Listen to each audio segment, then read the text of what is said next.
Good evening बच्चों। Hello. Good evening सभी बच्चों को। Good evening. कैसे हैं भाई सभी लोग? ऑडियो वीडियो क्लियर है बच्चों? ऑडियो वीडियो क्लियर है सभी को?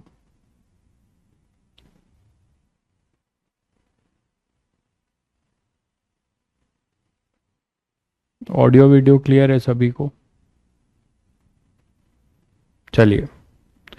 तो लास्ट टर्न पे हम लोग ग्लास स्लैब का शिफ्ट निकाल रहे थे ना। लास्ट टर्न पे हम लोगों ने ग्लास स्लैब का शिफ्ट निकाला था, जिसमें हमने ये देखा था कि ग्लास स्लैब अपना जो है म्यू है और बाहर एयर था। अगर उल्टी कहानी हो जाए, उल्टी कहानी हो जाए, ठीक है, मान लो अगर ये हो जाए कि अगर अपने पास ग्लास स्लैब का रिफ्रैक्टिव इंडेक्स कम हो और सराउंडिंग का ज़्यादा हो, मतलब मैं एयर का एक ग्लास स्लैब मान लो ऐसा कुछ हो जाए कि हमारा जो ग्लास स्लैब है वो एयर का है। ठीक है, ग्लास स्लैब हमारा एयर का है और बाकी सराउंडिंग मीडियम अपना जो है क्या है, वो म्यू है। सराउंडिंग मीडियम अपना म्यू है। जस्ट उल्टा हो जाए, समझ रहे हो? तो क्या चेंज होगा कोई बता सकता है? क्या चेंज होगा कोई बता सकता है? ये अब म्यू जो है 1 हो जाए, मान लो ये एयर है, एयर है, म्यू 1 हो जाए और बाहर जो है म्यू हो जाए। बाहर अपना ये म्यू है, बाहर अपना म्यू है। तो क्या चेंज हो जाएगा एपरेंट शिफ्ट में, कोई बताएगा? एपरेंट शिफ्ट में क्या चेंज हो जाएगा, कोई बताएगा? तो एपरेंट शिफ्ट है जब रिफ्रैक्टिव इंडेक्स ऑफ, यहाँ म्यू 1 म्यू 2 भी हो सकते हैं, मैंने 1 लिया हुआ है। ठीक है, अब यहाँ पे ये सारी कहानी अब आप लोग इजीली कर सकते हो। ऑब्जेक्ट अपना मान लो यहाँ पर है,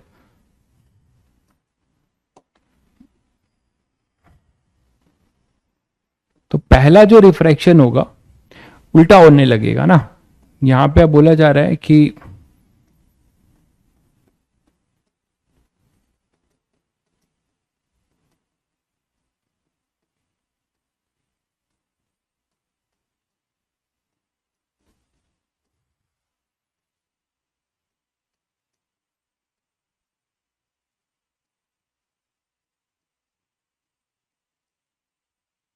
ठीक है, इस केस में हम लोग एपरेंट शिफ्ट का एक्सप्रेशन देखना चाह रहे हैं।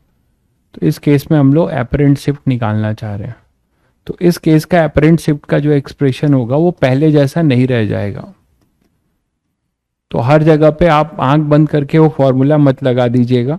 वो तभी लगाइएगा जब जब अपना ग्लास का रिफ्रैक्टिव इंडेक्स सराउंडिंग मीडियम से ज्यादा होगा, है ना।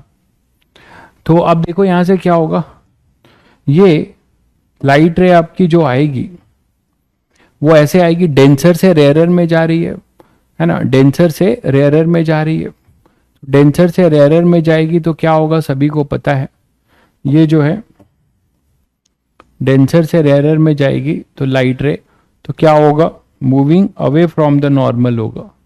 मूविंग अवे फ्रॉम द, अच्छा ये फिर आगे मैं बनाऊंगा कैसे, इसको छोटा करना पड़ेगा।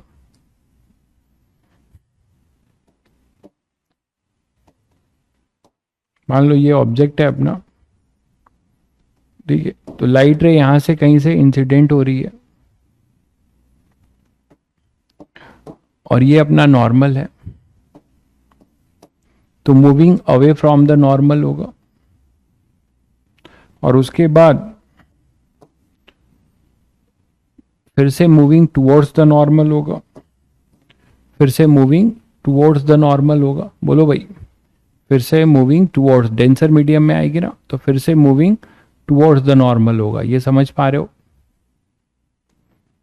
तो अब पहले रिफ्रैक्शन से जो लाइट रे है उसका इमेज कुछ यहां बनेगा भाई, और फाइनली जो रिफ्रैक्टेड रे है उसके वजह से जो लाइट रे फाइनली रिफ्रैक्ट होगी उसका कुछ यहां बन जाएगा। ज्यादा ही बड़ा हो गया।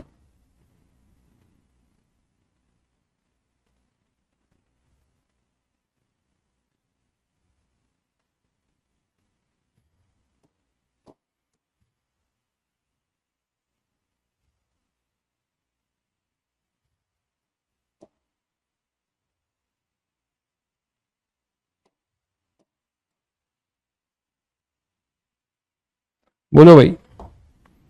तो फाइनल आई आपका इधर होगा, फाइनल आई आपका इधर होगा, ये अपनी इंसिडेंट रे है, फिर रिफ्रैक्ट होके अवे फ्रॉम द नॉर्मल, और फिर बेंडिंग टुवर्ड्स द नॉर्मल, फिर bending towards the normal, denser medium है ना, बेंडिंग टुवर्ड्स द नॉर्मल, ये बन जाएगा। हाँ सेम फॉर्मूला है, रेसिप्रोकल हो जाएगा, ये बोल रहे हो। नहीं, उसमें सेम फॉर्मूले में फिर तो रेसिप्रोकल करोगे तो म्यू भी आएगा, वो नहीं होगा। अब यहां से मुझे बताओ कि फर्स्ट रिफ्रैक्शन से ये डिस्टेंस अगर डी बोला जाए, ये डिस्टेंस आपको डी दिया जा रहा है और ये अपना टी है, ग्लास स्लैब का थिकनेस टी है ना। तो पहले में क्या हो रहा है, डेंसर से रेयरर में जा रहे हो, ये I1 है, ये अपना I1 होगा, जो कि इसके लिए क्या काम करेगा, ऑब्जेक्ट की तरीके से, ठीक है। तो अब आप देखो यहां से क्या हो जाएगा कि ये D है, ठीक है, और इस इंटरफेस से ऑब्जेक्ट की दूरी D है, यहां D एपरेंट का केस होगा, क्योंकि डेंसर से रेयरर में रिफ्रैक्शन हो रहा है, डेंसर से रेयरर में रिफ्रैक्शन हो रहा है। तो सभी बच्चे ये बताएंगे कि ये वाली डिस्टेंस क्या हो जाएगी भाई, D एपरेंट वाले केस में अगर ये D है तो ये हो जाएगा D बाई म्यू, ये हो जाएगा डिस्टेंस D बाई म्यू। ये क्लियर है सभी को, ये डिस्टेंस हो जाएगा D बाई म्यू, ये क्लियर है। अब यहां से I1 अपने पास D बाई म्यू है। अब सेकेंड इंटरफेस के लिए ये डिस्टेंस कितनी हो गई, अब रिफ्रैक्शन कहां से हो रहा है, फ्रॉम डेंसर टू रेयरर, तो डेंसर से रेयरर के लिए क्या हो जाएगा, डेंसर से रेयरर के लिए क्या होता है, हमेशा याद होगा सभी को कि डेंसर से रेयरर के लिए जब करते हो तो H एपरेंट का केस होता है, याद है सभी बच्चों को।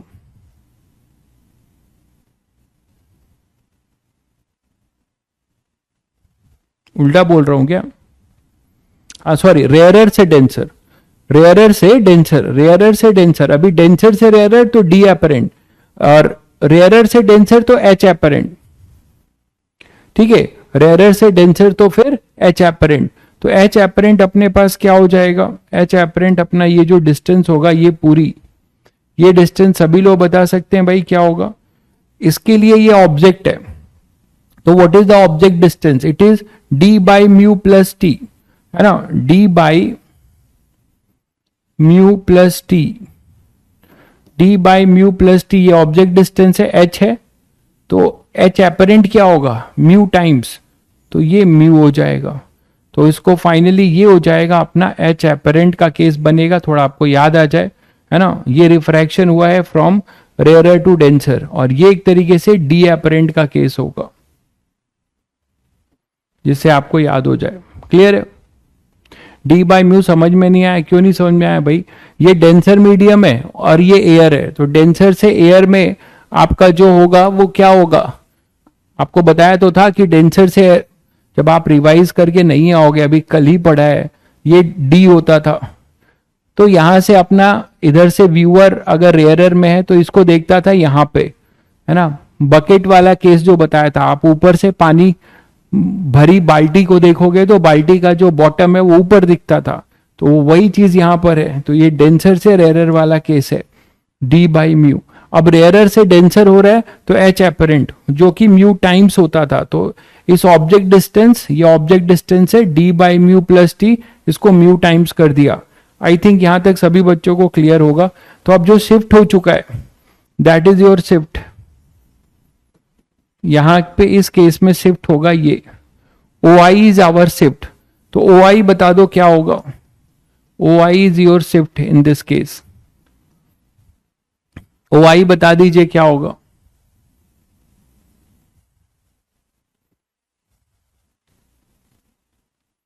यस, शिफ्ट अपने पास क्या आ रहा है, शिफ्ट अपने पास आ रहा है, देखिए ये निकालना है, ये पूरा हमें पता है, ये डिस्टेंस पता है, इससे हम किसको माइनस कर दें, इससे हम माइनस कर दें इस पूरे डिस्टेंस को, और ये डिस्टेंस अपने पास क्या हो जाएगा, ये D है और ये T है, तो D प्लस टी को इससे सीधे माइनस कर दो, तो अपने पास हो जाएगा mu D by mu plus T minus D plus T, यही तो हो जाएगा, ये D प्लस टी ऑब्जेक्ट और ये चाहिए, तो ये हम निकाल चुके हैं, इससे इसको माइनस कर दो, तो हमारे पास ओ आई जो आएगा D plus mu T minus D minus T, तो ओ आई आ जाएगा म्यू माइनस 1 इंटू टी। तो अब शिफ्ट जो है का फॉर्मूला ये हो जाएगा भाई, शिफ्ट का फॉर्मूला ये आएगा, ध्यान दीजिए, शिफ्ट का फॉर्मूला आएगा म्यू माइनस 1 टी, ठीक है। टी म्यू माइनस 1 टी होगा भाई, 1 माइनस म्यू नहीं होगा, म्यू माइनस 1 टी होगा, ठीक है। ये ग्लास स्लैब नहीं है, ये एयर का स्लैब है, ये ग्लास स्लैब नहीं है भाई, ये एयर का स्लैब है। यहां लिखा हुआ है, आप इसको ग्लास चिल्ला रहे हो, ये एयर का स्लैब है, ये एयर लिखा हुआ है, आप इसको फिर भी ग्लास समझ रहे हो, तो क्या बोला जाए।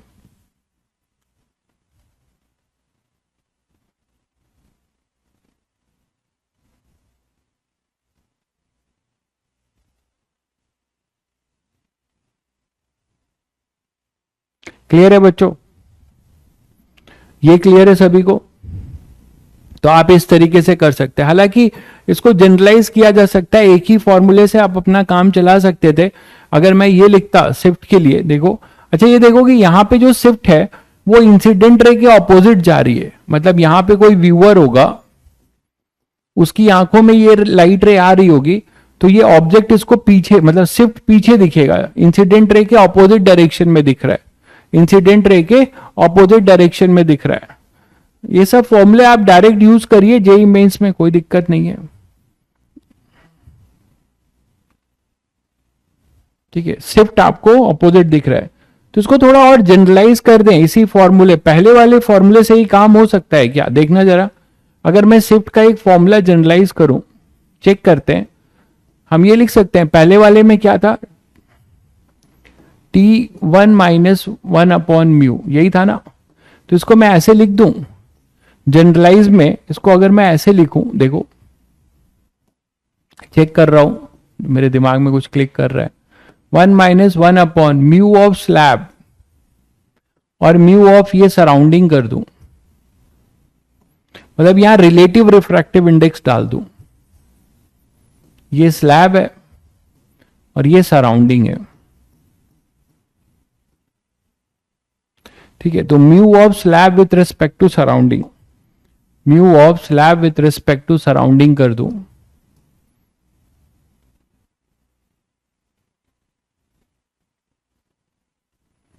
तो mu of slab with respect to अगर सराउंडिंग करूं, तो शायद ये फॉर्मूला कुछ हद तक हम लोग जनरलाइज कर पाए, एक ही से आप डायरेक्ट काम चला सकते हो क्या, एक बार चेक करते हैं।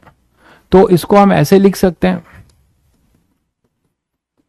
T 1 minus mu of surrounding ऊपर हो जाएगा अपॉन में म्यू ऑफ स्लैब, ऐसे भी लिख सकते हैं, ठीक है। अब आप यहां से देखो कि जो पहला केस था, पहले केस में अपना सराउंडिंग 1 था और ये म्यू था, तो वो तो फॉर्मूला फर्स्ट का हो जाएगा। ये जो दूसरा केस है, इफ म्यू ऑफ स्लैब 1 है और म्यू ऑफ सराउंडिंग म्यू है, म्यू ऑफ सराउंडिंग अपना म्यू है, तो ये फॉर्मूला शिफ्ट का जो अभी हमने किया नॉर्मल मेथड से, ये आएगा टी 1 माइनस म्यू, और इसमें माइनस कॉमन ले रहा हूं, तो टी म्यू माइनस 1। अब ये जो माइनस साइन क्या बता रहा है कि ये shift opposite to incident ray है, shift opposite to incident ray है, shift opposite to incident ray. तो माइनस साइन जो आ रहा है इसका ये मतलब है कि shift opposite to incident ray, अगर प्लस साइन है मतलब shift along the incident ray. तो अब बच्चों ये फॉर्मूला आपको बस याद रखना है और यहां से आप कहानी कर लोगे। तो इसको मैंने जनरलाइज कर दिया, ठीक है। बार बार अलग अलग केस करने की कोई जरूरत नहीं है, ये आप ध्यान रखो, यहां से आप कर ले जाओगे।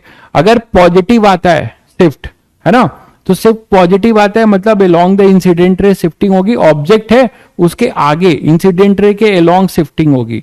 अगर नेगेटिव आता है मतलब वो अपोजिट साइड गया है इंसिडेंट रे के। तो आप इसको इस तरीके से भी देख सकते हो। क्लियर है? नॉर्मल से सेम डायरेक्शन में आया था, बिल्कुल पहले वाले का आया था तो पहले वाला आएगा ना भाई। अरे गजब हो यार, एकदम पैदल हो। इफ म्यू, ये पहला केस जो था, केस 1 जो था अपना, वो ये था भाई, म्यू ऑफ स्लैब वो म्यू था और म्यू ऑफ सराउंडिंग 1 था। तो म्यू ऑफ सराउंडिंग 1 था तो वो पॉजिटिव आएगा ना, यहां पे भी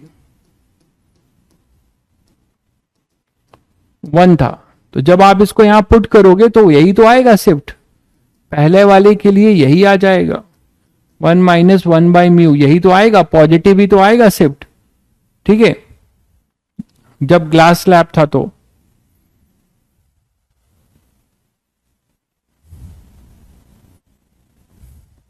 क्लियर है?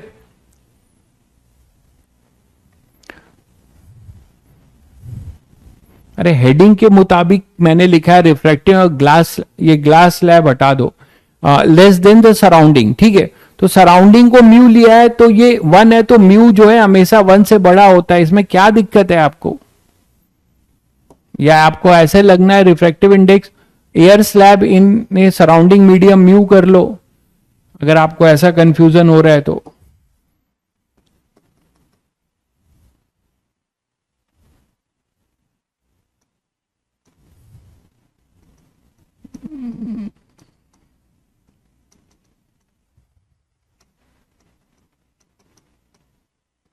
अब खुश हो जाओ, उसका भी वही मीनिंग था, उसमें क्या दिक्कत था?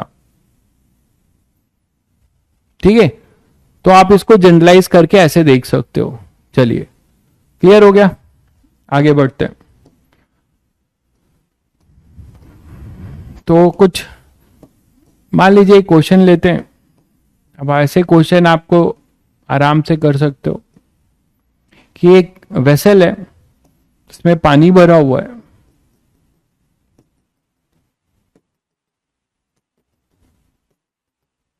और ये 10 सेंटीमीटर तक इसमें पानी भरा है।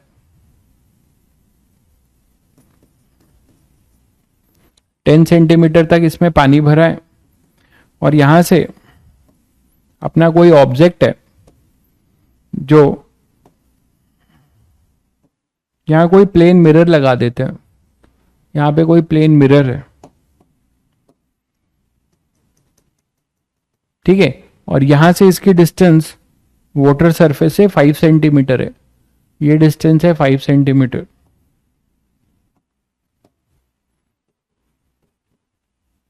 ये डिस्टेंस है 5 सेंटीमीटर ये मिरर की।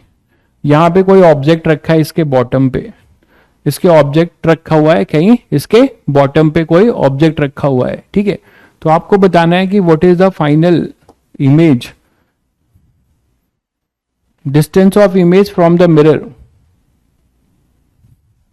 Distance of the final image of the mirror, final image from the mirror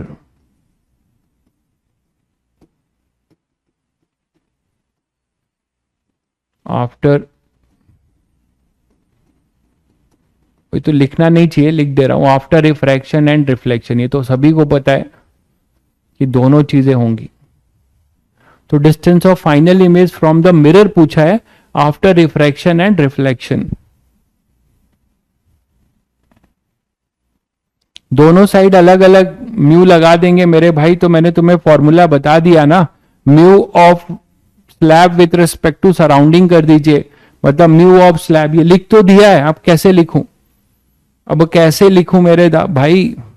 mu of slab with respect to mu of surrounding लिख तो दिया, सराउंडिंग का म्यू2 होगा तो यहां म्यू2 डाल देना, इसका म्यू1 होगा तो म्यू1 डाल देना। तो हद मचा रखे हो यार, क्या पढ़ाई पढ़ रहे हो?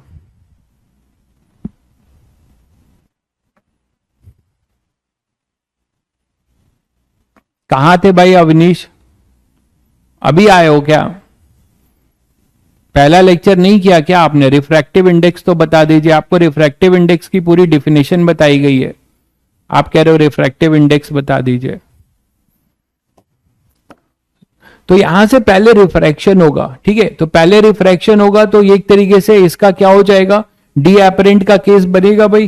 पहले इसका रिफ्रैक्शन होगा, रिफ्रैक्शन से कोई इमेज मिलेगी हमारे पास I1, मान लो यहां पे I1 मिलेगा, तो डी रियल हमें पता है, डी एपरेंट यहां से निकाल लोगे।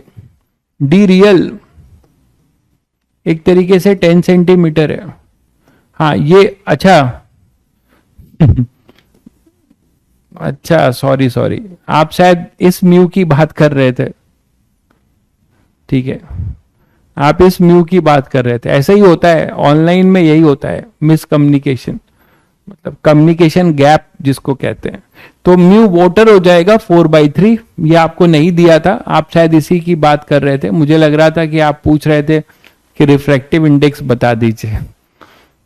चलो, तो अब यहां से आप इजिली बता सकते हो कि डी एपरेंट का केस बनेगा, है ना, डेंसर से रेयरर में हो रहा है, तो डी एपरेंट हो जाएगा डी रियल अपॉन में म्यू, दैट इज 10 अपॉन में म्यू हो जाएगा 4/3, है ना। इसमें टैलेंट मत फैला देना, म्यू जो है डायमेंशनलेस है, तो ये भी सेंटीमीटर में ही आएगा, तो अपने पास आ जाएगा 30/4, that is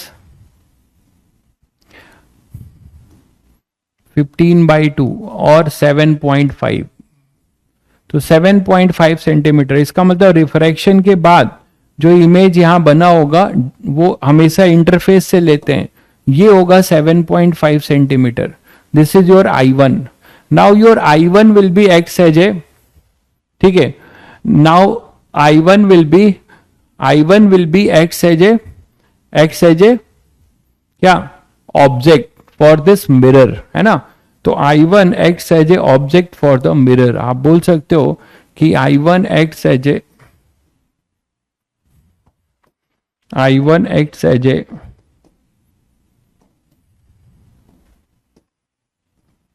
object for the mirror. तो मिरर के लिए ये ऑब्जेक्ट होगा, है ना भाई।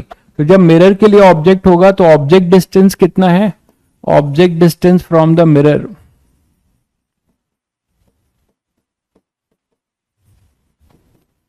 Object distance from the mirror कितना हो जाएगा भाई, बताइएगा जल्दी से। 7.5 + 5 दैट इज 12.5 सेंटीमीटर। तो ऑब्जेक्ट डिस्टेंस 12.5 सेंटीमीटर है, तो फाइनल इमेज जो होगा वो मिरर के पीछे बनेगी, कहीं इधर बनेगी, जो मैं अब दिखा नहीं पा रहा हूं, ठीक है, मिरर के पीछे कहीं इधर फाइनल इमेज बनेगी भाई। और ये जो फाइनल इमेज होगी, है ना, ये होगी यहां से 12.5 सेंटीमीटर पे। मिरर से ही पूछा था आपसे, बॉटम ऑफ द बीकर से भी पूछ सकता था, बॉटम ऑफ द बीकर से भी पूछ सकता था। तो बॉटम ऑफ द बीकर के लिए आपको ये 15 ऐड करते, है ना, 15, ये पूरा 15, ठीक है भाई, और प्लस 12.5 ऐड करते, तो ये आपको यहां से आता। तो आपके पास क्या हो जाएगा, object distance from the mirror जो है आपको मिल जाएगा, ये हो जाएगा। तो इमेज डिस्टेंस भी इक्वल होता है मिरर से ही पूछा है, तो image distance from the mirror वो भी 12.5 ही होगा। तो ये फाइनल आंसर हो जाएगा, ये फाइनल आंसर हो जाएगा, ठीक है भाई, क्लियर है। अब देखो, मान लो अपने पास क्या है कि अगर मैं आपको एक बेटर अंडरस्टैंडिंग के लिए एक रे डायग्राम सजेस्ट कर देता हूं, हालांकि बस ये रे डायग्राम आपको बेटर अंडरस्टैंडिंग के लिए सजेस्ट कर रहा हूं, मैं समझ में आ जाए। और पहले क्या हुआ होगा, पहले यहां से कोई लाइट रे ऐसे गई होगी, मिरर को थोड़ा बड़ा करना पड़ेगा, ठीक है। अब यहां से जाने के बाद ये नॉर्मल रहा होगा, तो बेंडिंग अवे हो गई होगी, बेंडिंग जो है अवे हो गई होगी ऐसे, और यहां के बाद फिर वो क्या हुई होगी, रिफ्लेक्ट की होगी ऐसे, और ये जो रिफ्लेक्ट की होगी इसी को आप डॉटेड ले जाओगे तो कहीं यहां पे बनी होगी इमेज, और एक आपने क्या किया है, नॉर्मल इंसिडेंस रखा है। एक अपना क्या हो जाएगा, ये नॉर्मल इंसिडेंस है। समझ गए होंगे, यहां पे बनाना मुश्किल हो रहा है, शायद समझ गए होंगे सब लोग।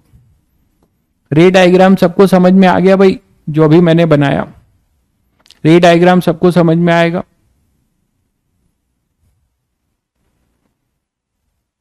7.5 सेंटीमीटर ऑब्जेक्ट से भी हो सकता है, ये सोनू भाई का डाउट है, बहुत टैलेंटेड डाउट है। अरे भाई सोनू भाई, टोनू भाई, क्या नाम है आपका? तो ये जो भी है यहां पर ऑब्जेक्ट जो I1 है, ये हमेशा बताया हुआ है कि डी एपरेंट या डी रियल हमेशा कहां से होता है भाई, H apparent H real, D apparent D real, जो भी होता है वो इंटरफेस से होता है, सरफेस से होता है।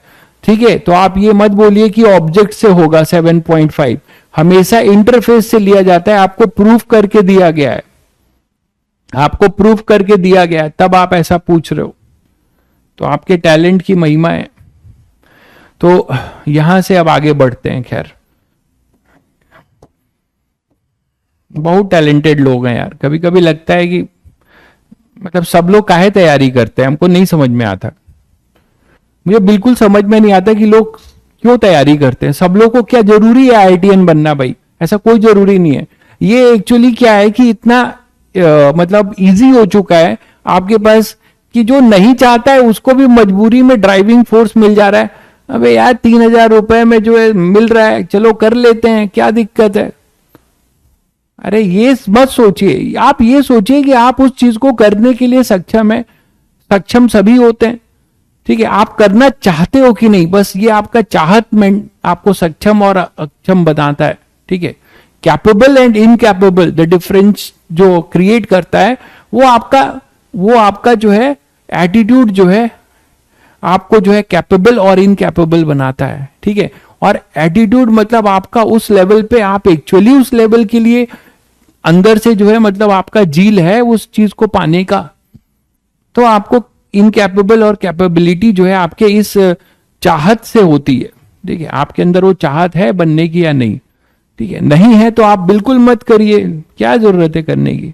अभी अभी पढ़ाया तो भाई ऐसा डाउट पूछ रहा है, इससे समझ में आता है कि वो बोल रहा है कि सर ऑब्जेक्ट से भी तो हो सकता है। इससे समझ में आता है कि भाई लोग केवल मुंह उठा के चले आ रहे हैं क्लास में, इससे ये समझ में आता।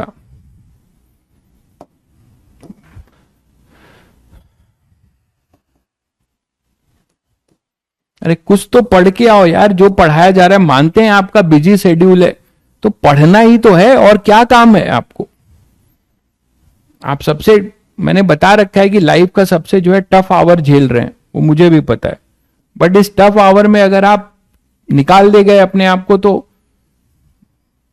कुछ ना कुछ करके ही लौटेंगे। चलिए, तो यहां पे अपने पास यही बीकर है, ठीक है, और यहां पे अपने पास कोई कॉनकेव मिरर लगा देते हैं। कोई कॉनकेव मिरर है मान लो,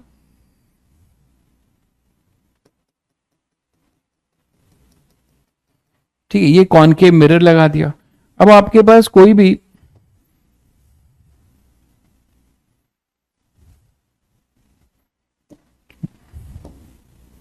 ऑब्जेक्ट अपना यहीं पर है, ये ऑब्जेक्ट है,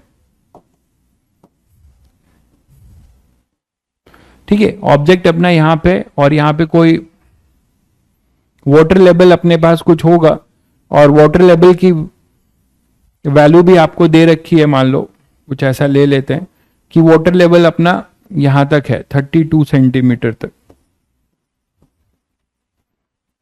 ये अपना वाटर लेवल है, ये वाटर लेवल है, यहां तक पानी भरा है।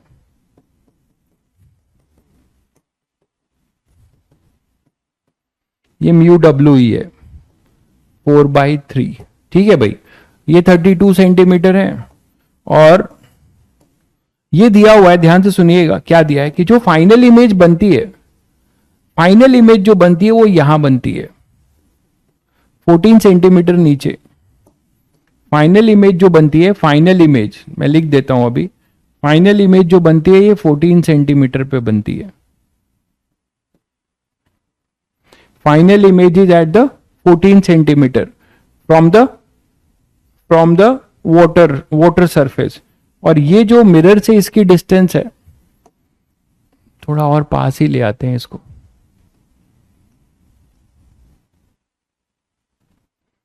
ये अपनी 6 सेंटीमीटर है, ये अपना यहां से 6 सेंटीमीटर है, सारे डिस्टेंस आपको दे रखे हुए हैं और अलोंग द प्रिंसिपल एक्सिस पे रखा हुआ है इसके। ठीक है, ये ए है मान लो, ये बी है, ये सी है और ये ओ है। तो ये अलोंग द लाइन ज्वाइनिंग है। ऑब्जेक्ट जो है along the principal axis, object O cap along the principal axis of the mirror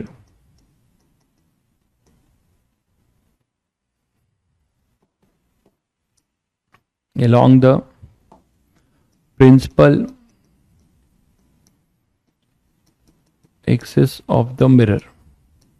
तो मिरर के प्रिंसिपल एक्सिस पे रखा हुआ है, along रखा हुआ है मतलब, और बाकी सब तो आपको दिख ही रहा है। ये भी बता दूं कि आई जो है फाइनल इमेज है, ये बहुत इंपॉर्टेंट है।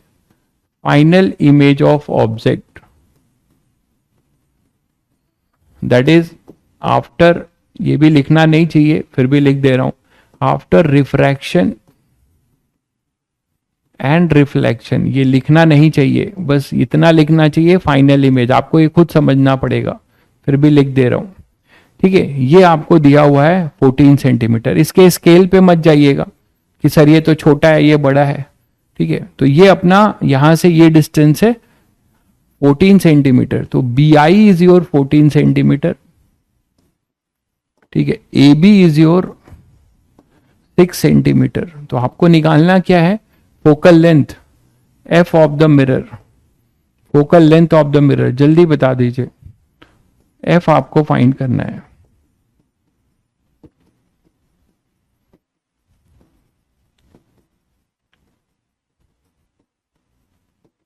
यही आपको निकालना है, focal length of the mirror F -12। बहुत बढ़िया भाई अविनीश, क्या बात है। ऋषि जय सभी ने बता दिया, क्या बात है, कर लिए हो का। तो यहां से अपने पास जो हो जाएगा, ये फाइनल इमेज है, तो ऑब्जेक्ट का पहले जो है रिफ्रैक्शन होगा बच्चों, तो ऑब्जेक्ट का रिफ्रैक्शन होगा, उससे एक वर्चुअल इमेज बनेगी।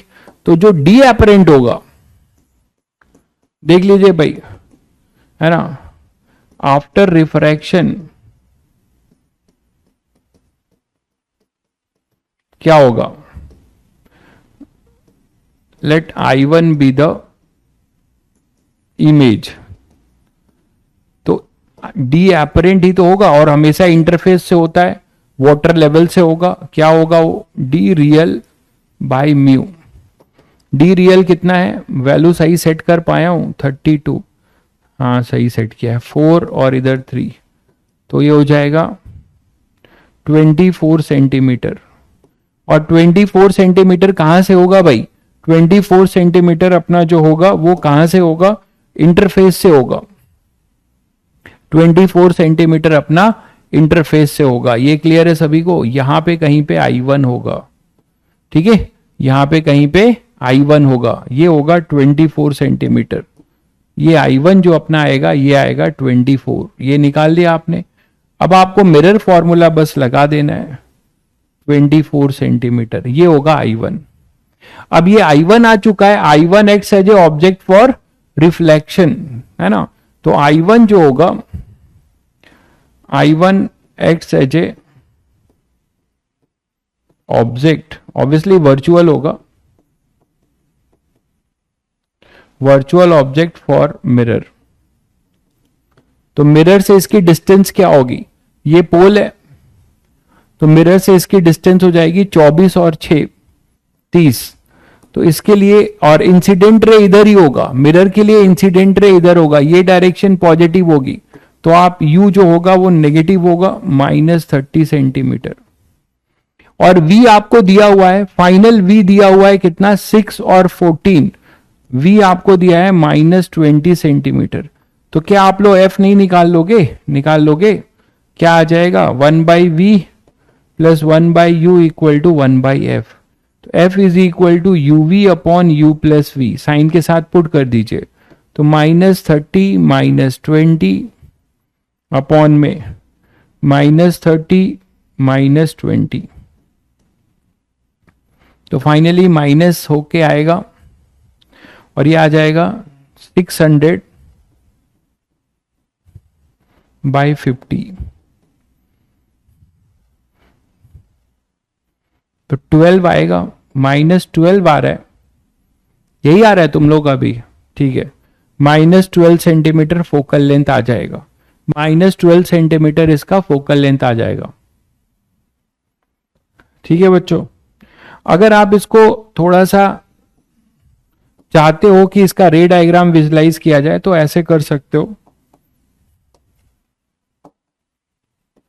पहले रिफ्रैक्शन हुआ होगा, यहां से ऐसे पहले रिफ्रैक्शन हुआ होगा, है ना, तो लाइट रे क्या हुई होगी, bending away from the normal हुई होगी, bending away from the normal, और वहां से नॉर्मल से बेंड होके अवे फ्रॉम द नॉर्मल होके वो फिर क्या हुई होगी, रिफ्लेक्ट की होगी यहां पर, और इसके नॉर्मल से फिर इसका रिफ्लेक्शन हुआ होगा, ठीक है। तो रिफ्लेक्शन होने के बाद, है ना, ये रिफ्लेक्शन होने के बाद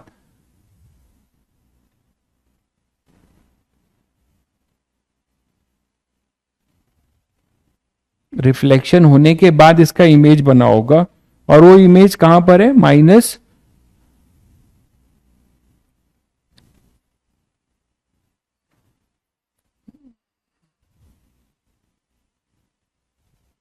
तो इधर आया होगा, इसको बनाना पड़ेगा, समझ गए होगे शायद, अलग डायग्राम में बना सकते थे, या इधर से ले लें तो थोड़ा सा दिखा सकते हैं कि ये यहां से आके फिर रिफ्लेक्ट होके आपका बना होगा इमेज।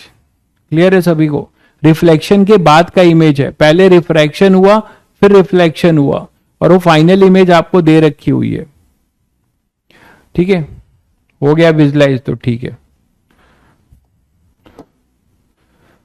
मान लीजिए इसी में अगर आपको बोला जाए कि आपके पास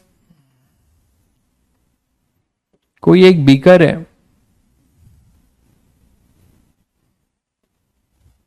इसमें जो मैं लिक्विड फिल कर रहा हूं वो वेरिएबल रिफ्रैक्टिव इंडेक्स का है,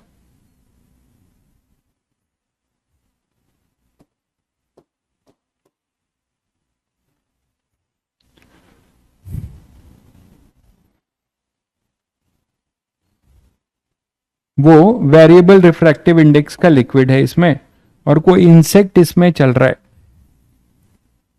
कोई इंसेक्ट जो है इसमें चल रहा है,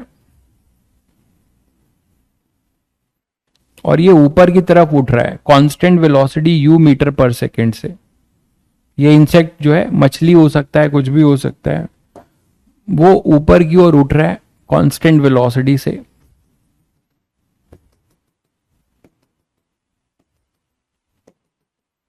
और ये जो म्यू है इसका वो वेरिएबल है, इसका म्यू जो है वेरिएबल है, और म्यू की जो वैल्यू है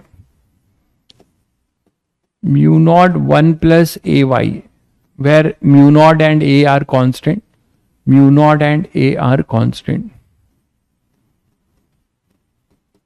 ठीक है। Y is the distance from interface, Y जो है डिस्टेंस फ्रॉम लिक्विड सरफेस है, डिस्टेंस फ्रॉम लिक्विड सरफेस ले लो या बॉटम से ले लो, लिक्विड सरफेस से ले रहा हूं, ठीक है, लाइक फ्रॉम लिक्विड सरफेस है।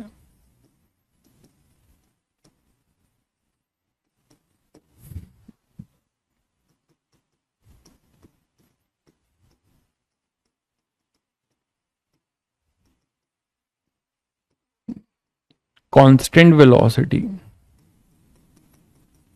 u मीटर पर सेकेंड,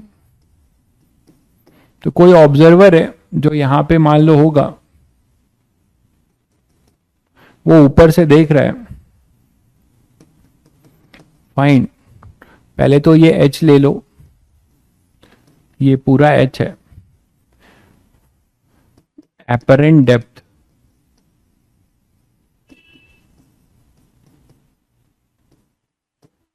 ऑफ द वेसल, ये आप निकाल सकते हो as seen by observer,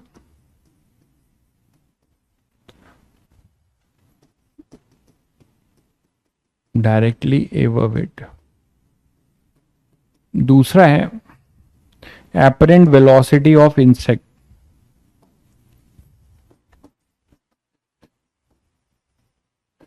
Apparent velocity of insect seen by observer.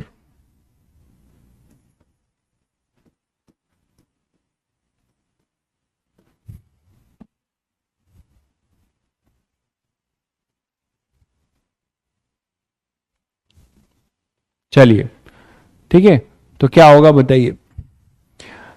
अब इसमें देखो एक प्रॉब्लम है कि जो आप लगाते हो डी एपरेंट का जो केस लगाते हो, वो केस जो है डी एपरेंट का जो केस लगाते हो वो थोड़ा सा मतलब डिफरेंट होगा। उससे पहले मैं आपको कुछ और भी, चलो एक और कर लेते हैं पहले, कि मान लीजिए आपके पास,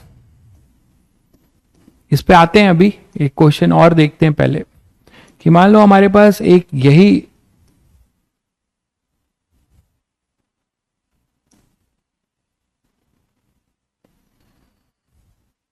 इसको बहुत सारे डिफरेंट डिफरेंट मटेरियल के ग्लास स्लैब से आपने भर दिया। आपने डिफरेंट डिफरेंट मटेरियल के ग्लास स्लैब से मान लीजिए आपने इसको भर दिया,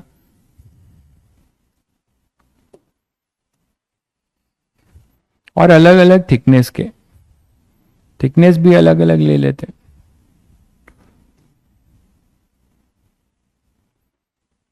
ऐसे एन है, जनरलाइज भी कर सकते हो इसको, ऐसे मान लो एन है।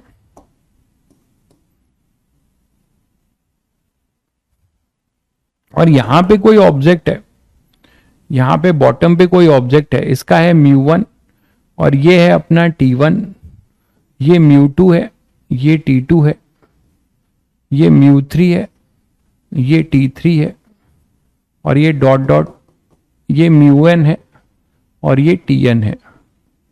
ठीक, और अगर आप इसको यहां से देख रहे हो नॉर्मल इंसिडेंस, तो इसका डी एपरेंट आपको क्या दिखाई देगा।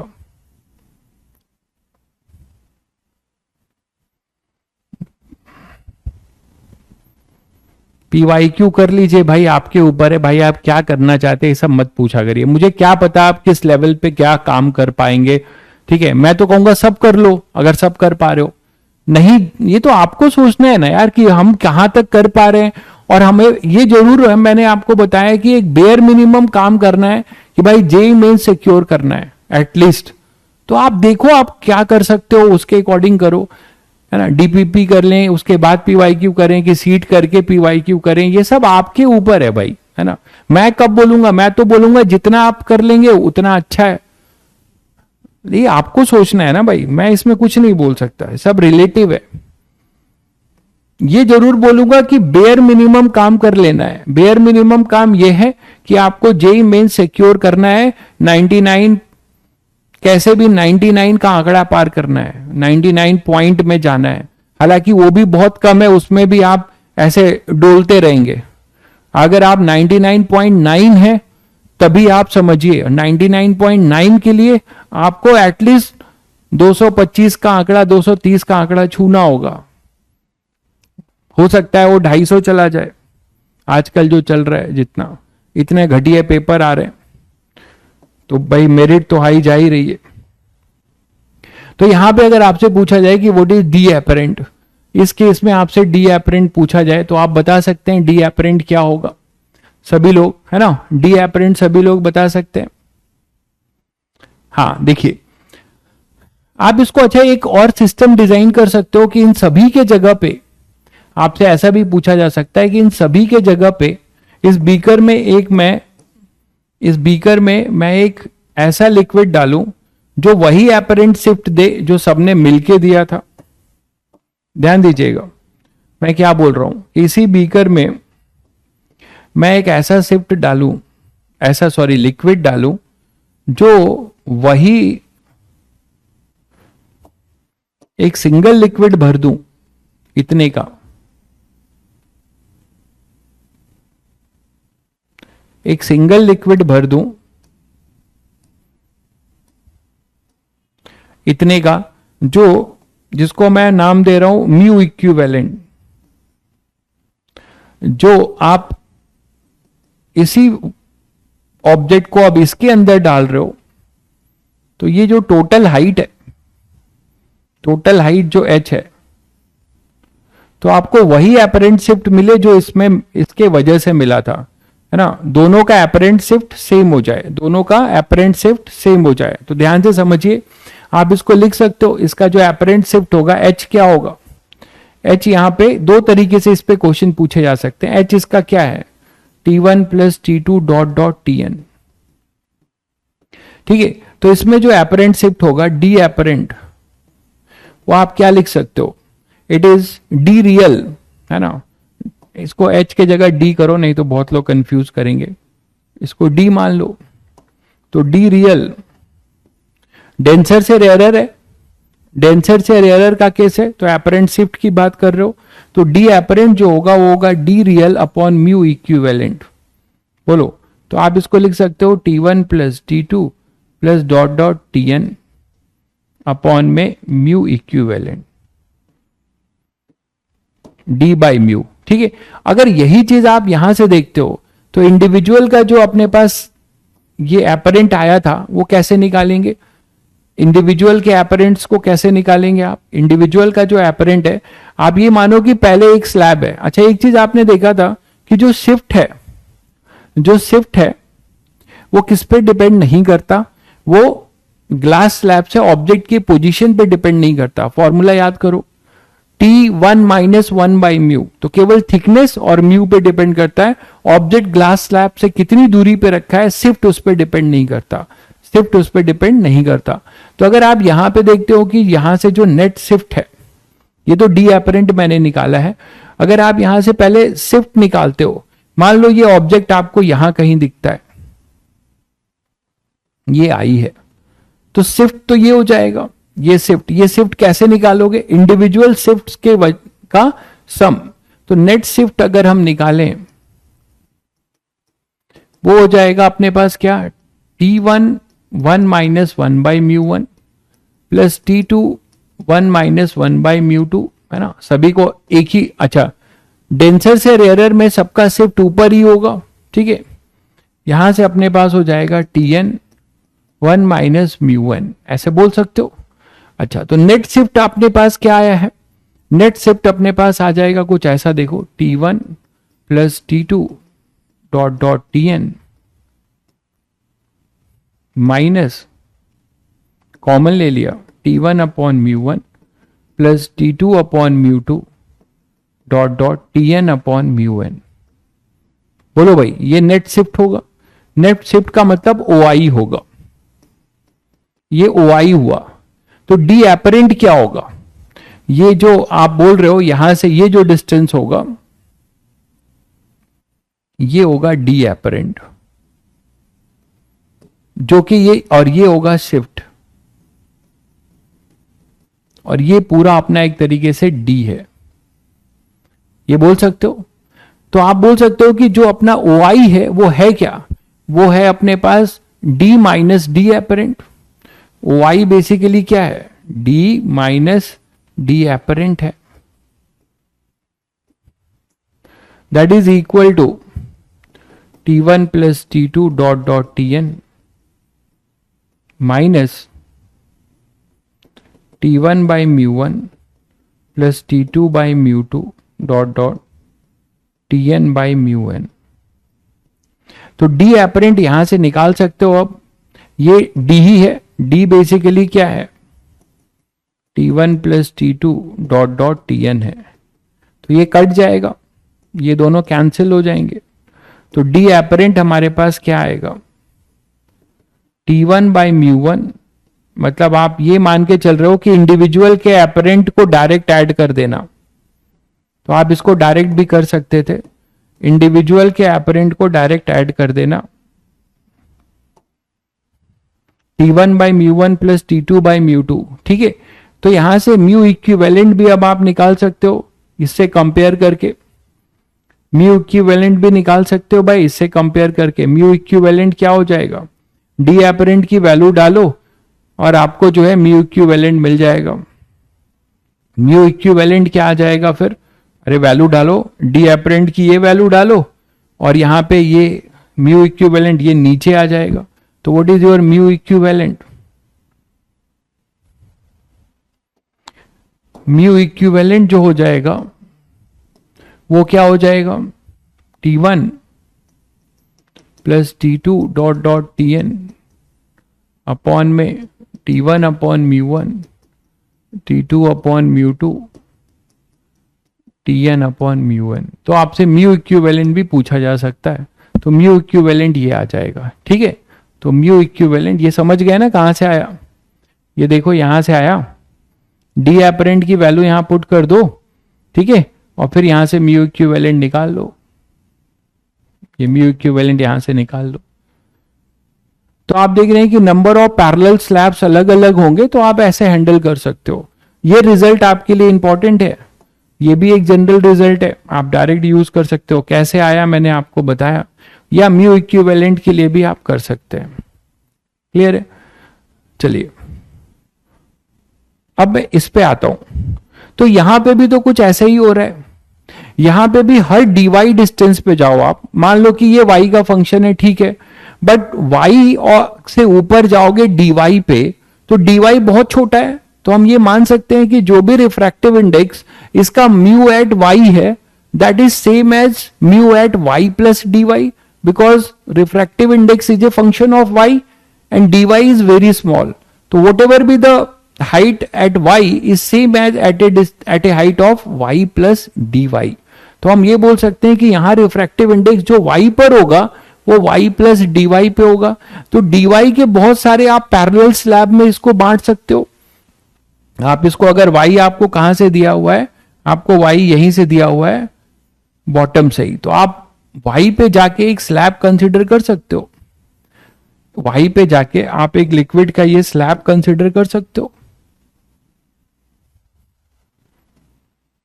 है ना। y पे जाके आप लिक्विड का ये स्लैब कंसिडर कर सकते हो, बोलो। और y पे जाके ये जो स्लैब कंसिडर कर रहे हो, जो मैंने ऐसे शेडेड बना दिया है ना, तो ये y पे जाके आप ये dy का आप एक स्लैब कंसिडर कर रहे हो, तो जो भी रिफ्रैक्टिव इंडेक्स इसका यहां पर कितना होगा, म्यू एट y, यहां पर कितना होगा, mu at y plus dy, यही तो होगा। तो y और dy, ठीक है, y और dy,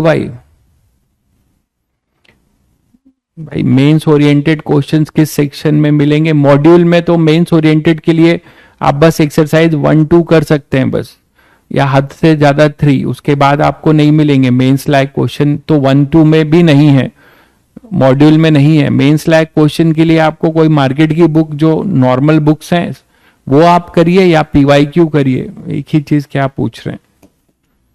मतलब पूरा एग्जाम लगता है चला जाएगा, लोग आज तक यही पूछते ही रह जाएंगे, प्लान बनाते रह जाएंगे, लिफाफा बनाते रह जाएंगे, पोस्ट नहीं करेंगे।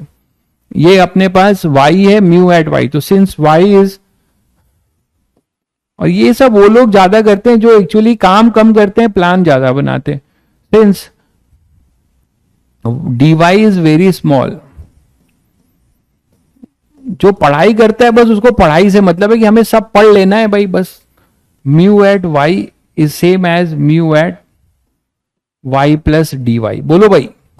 तो ये बहुत स्मॉल है, तो आप इतने के लिए कांस्टेंट वाला फॉर्मूला यूज कर सकते हो, इतने के लिए कांस्टेंट वाला फॉर्मूला यूज कर सकते हो, ठीक है। और सभी बच्चों को पता है कि यहां पर जो dy की वजह से एक dy एपरेंट आएगा, तो लेट dy एपरेंट क्या लिख सकते हो, ये समझ रहे हैं भाई? केवल ये इतने स्ट्रिप के लिए लग रहा है ये dy, और इसको जब आप, ये पूरा रिफ्रैक्टिव इंडेक्स कितना है, म्यू एट y, इसको जब आप ऊपर से देखेंगे तो ये चीज आपको कहां दिखाई देगी, dy एपरेंट दिखाई देगा। तो dy एपरेंट जो होगा वो होगा dy upon mu at y, और dy अपॉन म्यू आपको कितना दिया हुआ है, mu not 1 plus A Y, mu not 1 plus A Y. इसी को आपको इंटीग्रेट करना होगा, इसी को आपको इंटीग्रेट करना होगा।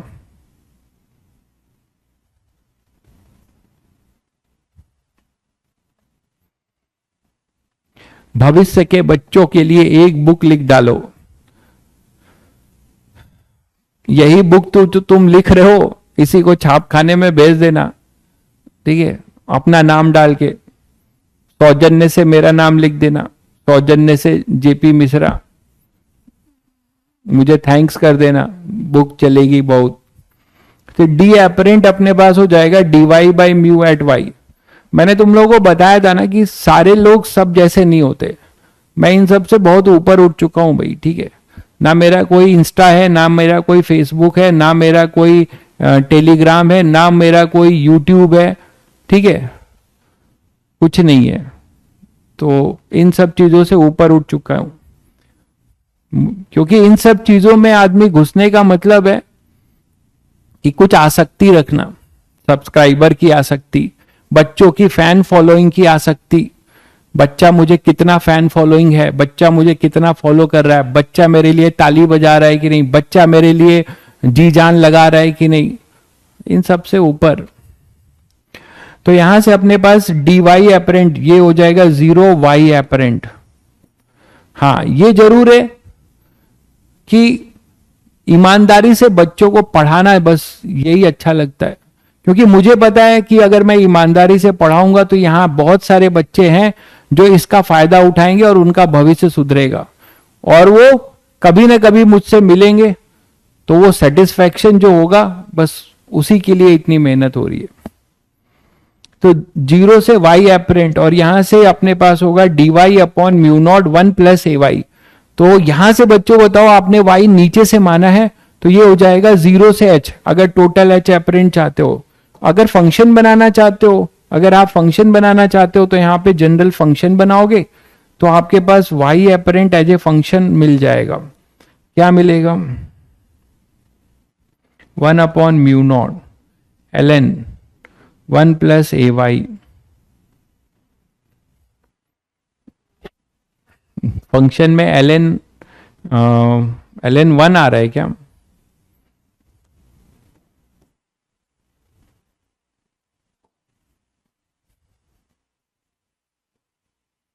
y तो 0 से ही लेंगे, ठीक है। तो ln 1 plus A Y, ln 1 है ना, ln 0 थोड़े ना है, तो यहां पे अपने पास 0 से y, तो ln 1 अपना 1 हो जाएगा, ठीक है। y distance from liquid surface लिख दिया है क्या? अच्छा अच्छा, ऐसा लिखा है क्या? ओके ओके, हाँ ठीक है।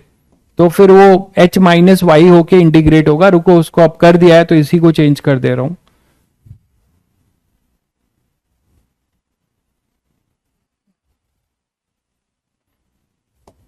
इसी को चेंज कर दे रहा हूं, इतना कर दिया।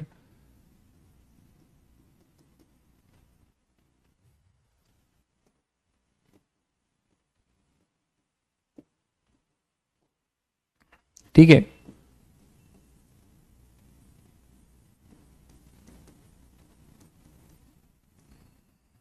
चलो देखो फिर। तो यहां से अपने पास क्या हो जाएगा? ln ये आ जाएगा, यहां से अपने पास आ जाएगा ln 1 अपना, तो 0 से h कर लीजिए यहां से। अब तो बता दो आंसर, a से डिवाइड भी होगा, बिल्कुल a से डिवाइड भी होगा। तो हमारे पास y एपरेंट अगर फंक्शन देखोगे, जैसे जैसे आप y की y एपरेंट का मतलब क्या है? हर लेयर, हर y लेयर का कोरस्पॉन्डिंग y एपरेंट, वो कितना होगा? 1 upon mu nought A ln 1 plus A Y, ठीक है। आपको h एपरेंट चाहिए तो y को h पुट कर दो, mu nought A ln 1 plus A H. अच्छा, कैपिटल है स्मॉल है,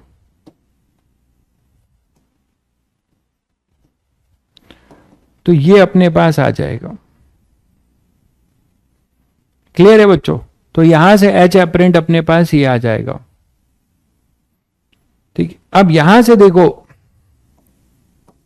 यहां से आप देखो कि आपको चाहिए था लेकिन वेलोसिटी, आपको चाहिए था वेलोसिटी, तो ये y एपरेंट को ही हम डिफरेंशिएट मारते हैं भाई।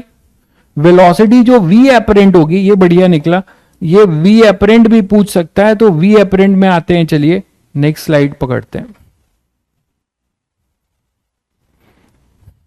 तो ये अपने पास वाई एपरेंट जो आ रहा है, ये फंक्शन इसीलिए बनाया था 1/a/y, 1/μ0a ln a plus Y, 1/μ0a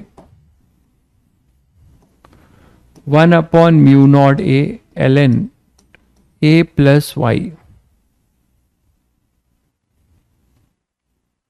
यही है ना, a प्लस वाई, यही है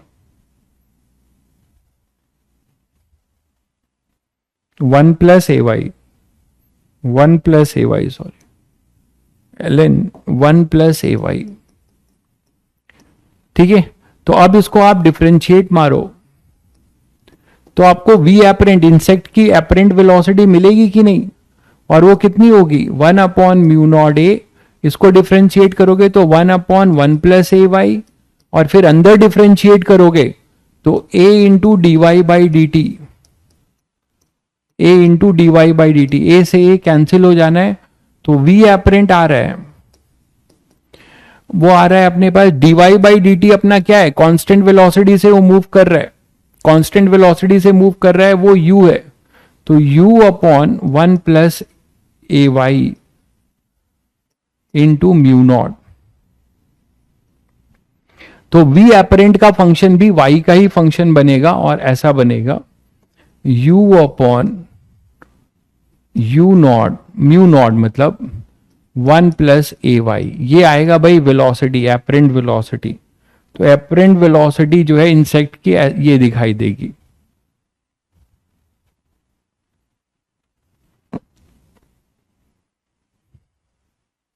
वन प्लस ए एच क्या कह रहे हो, ए एच क्या करोगे, कहां पे एच कह रहे हो, ये तो मैंने फंक्शन बनाया तभी तो डिफरेंशिएट करेंगे ना। पूरा अगर निकालना है तो आप यहां पे एच, वाई के जगह एच पुट कर दोगे, और क्या होगा, तो ये एपरेंट डेप्थ दिखेगा, और वेलोसिटी एपरेंट जो दिखेगी वो आप यहां से निकाल लोगे। यहां वाई को एच क्यों लिखोगे भाई, यहां y को h लिख दोगे तो फंक्शन नहीं होगा, तो वो डिफरेंशिएट करोगे तो जीरो नजर आएगा आपको। आपको तो वेलोसिटी निकालनी है, तो y as a function of time आपको पता होना चाहिए।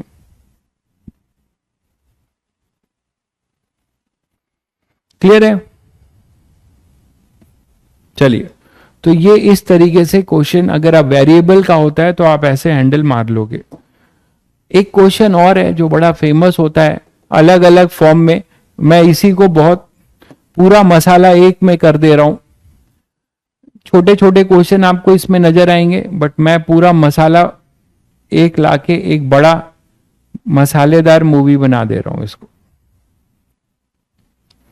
इसमें आपको सब अलग अलग भी नजर आएगा छोटे छोटे फॉर्म में, लेकिन मैं इसको एक जैसा बना दे रहा हूं, इसी में सारे केसेस कवर हो जाएंगे।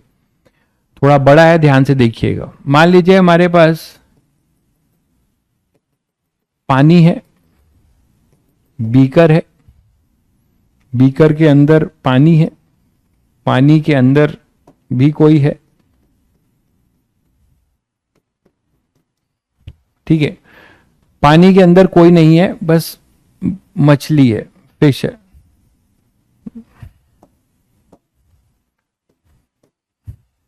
थोड़ा ऊपर ले लें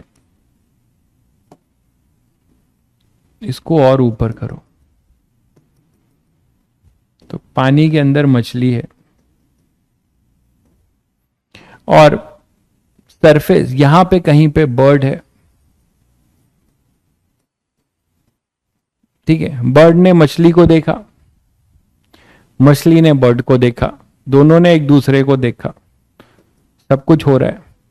तो किसी इंस्टेंट पे बर्ड डाइव कर रही है मछली को पकड़ने के लिए, ठीक है।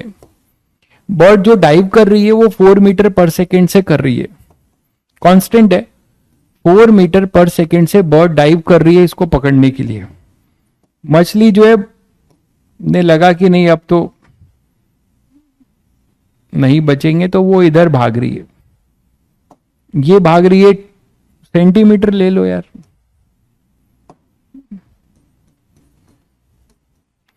ये हो जाएगा 2 सेंटीमीटर पर सेकेंड से, पता नहीं वैल्यू क्या सेट होगी, ठीक है। और ये तो एक क्वेश्चन हुआ, लेकिन इस क्वेश्चन में और ट्विस्ट है। मैंने कहा मैं इसको और ट्विस्ट कर दे रहा हूं। ट्विस्ट ये है कि ये जो अपना मिरर है, ये जो सॉरी ये बीकर है, इसका जो बॉटम है वो एक मिरर की तरह काम कर रहा है। वो एक मिरर की तरह काम कर रहा है, मतलब ये मिरर की तरह काम कर रहा है, सिल्वर्ड है। ठीक है, इतना ही नहीं है, और साथ में क्या हो रहा है सुनिए, और साथ में ये हो रहा है कि यहां पर एक होल है, यहां पर एक होल है, और यहां से पानी भी बाहर निकल रहा है, यहां से पानी भी बाहर निकल रहा है। मतलब ये जो लिक्विड लेयर है ये भी जो है नीचे जा रहा है, लिक्विड लेयर भी नीचे जा रहा है। इसकी वेलोसिटी लिक्विड लेयर की, लिक्विड लेयर भी नीचे जा रहा है, और ये जा रहा है 2 सेंटीमीटर पर सेकेंड से। इतनी चीजें एक साथ हो रही हैं।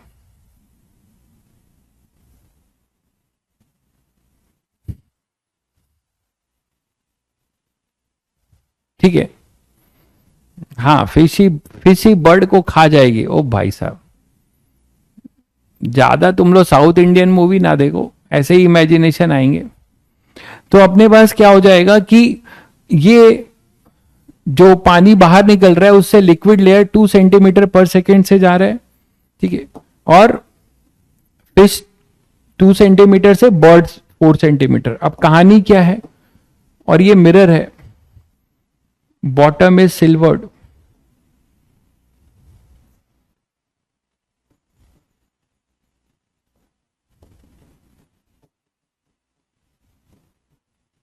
ठीक है, और कुछ दिया नहीं है, और ये सब कांस्टेंट है, दिख ही रहा है तुम्हें। पूछा क्या जा रहा है, आप ध्यान से सुनिए। फाइंड, पहला पार्ट है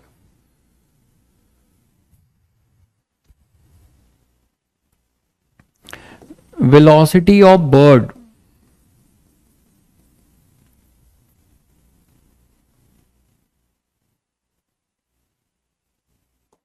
वेलोसिटी ऑफ फिश ले लेते हैं पहले।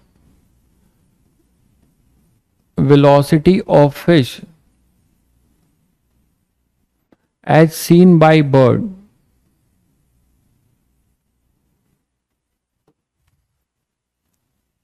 डायरेक्टली। दूसरा है velocity of fish, velocity of image of fish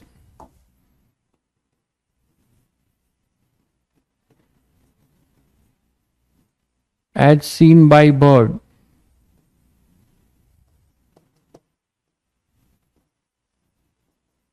after reflection. मतलब बर्ड जो है फिश के इमेज को भी देख रहा है, और बर्ड जो है फिश को भी देख रहा है। ठीक है, तो बर्ड जो है फिश को डायरेक्टली देख रहा है। ठीक है, फिश को देख रहा है तो उसकी क्या वेलोसिटी उसको दिखाई देगी। दूसरा है कि फिश के इमेज की क्या वेलोसिटी दिखाई देगी। क्लियर होगा सभी को। Velocity of image of fish as seen by bird after reflection. तीसरा है velocity of bird as seen by fish, as seen by fish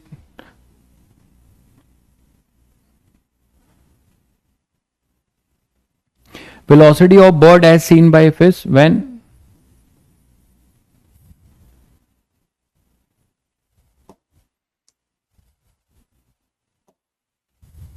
directly लिख लो। दूसरा है velocity of bird, image of bird, image of bird as seen by fish। ठीक है, तो ये कहानी है दोनों की। Can we use relative velocity concept? नहीं भैया, आप रिलेटिव वेलोसिटी कॉन्सेप्ट यहां पे नहीं यूज कर सकते। रिलेटिव वेलोसिटी कॉन्सेप्ट आप यूज नहीं कर सकते, क्यों नहीं कर सकते बताइए?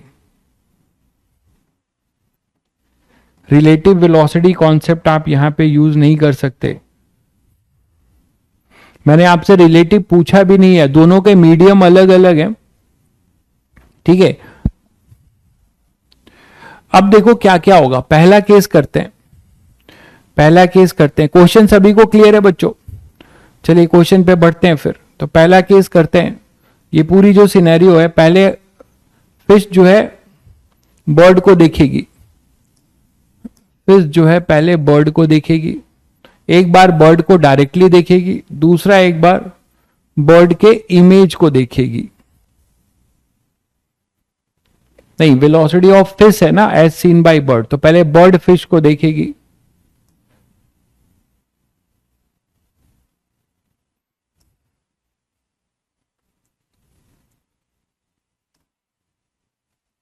तो पहले बर्ड जो है फिश को अगर देखेगी, पहला ए पार्ट करने जा रहा हूं मैं, ध्यान से देखिए ऐसे क्वेश्चंस को कैसे करते हैं।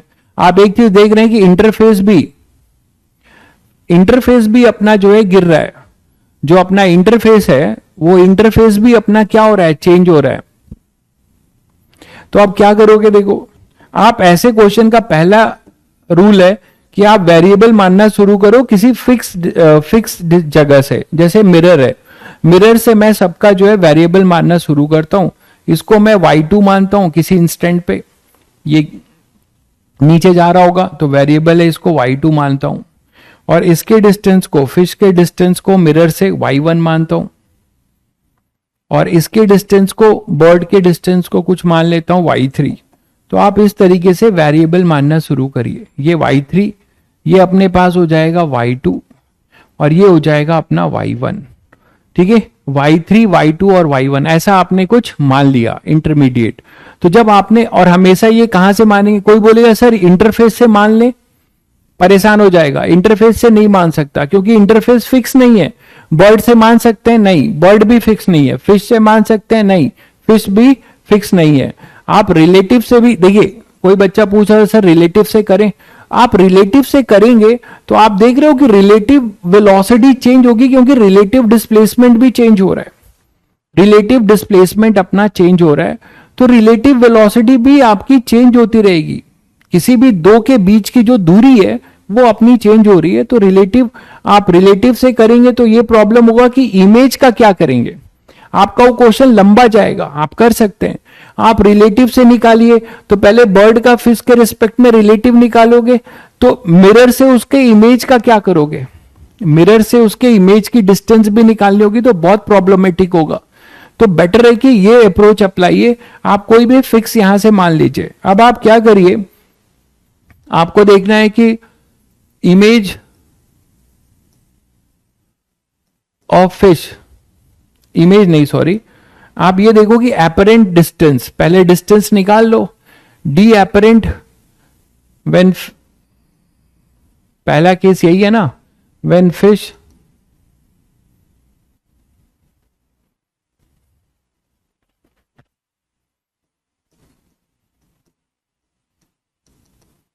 डायरेक्टली।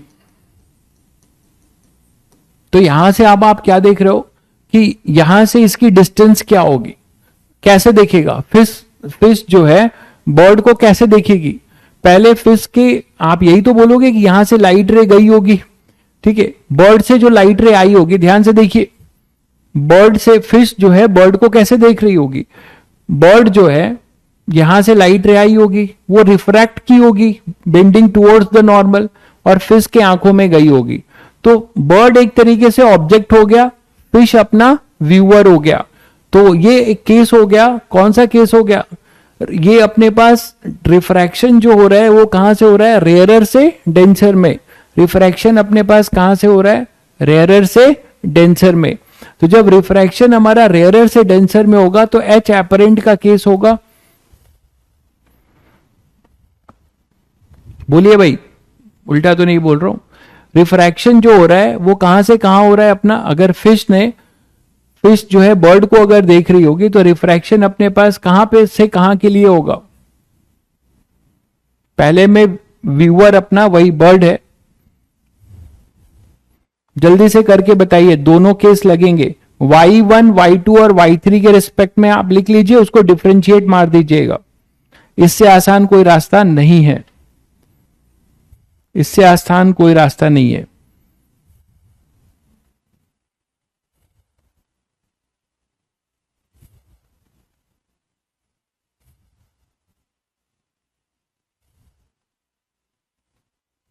पहले केस क्या था, velocity of fish as seen by bird, velocity of fish as seen by bird है, तो वेलोसिटी ऑफ,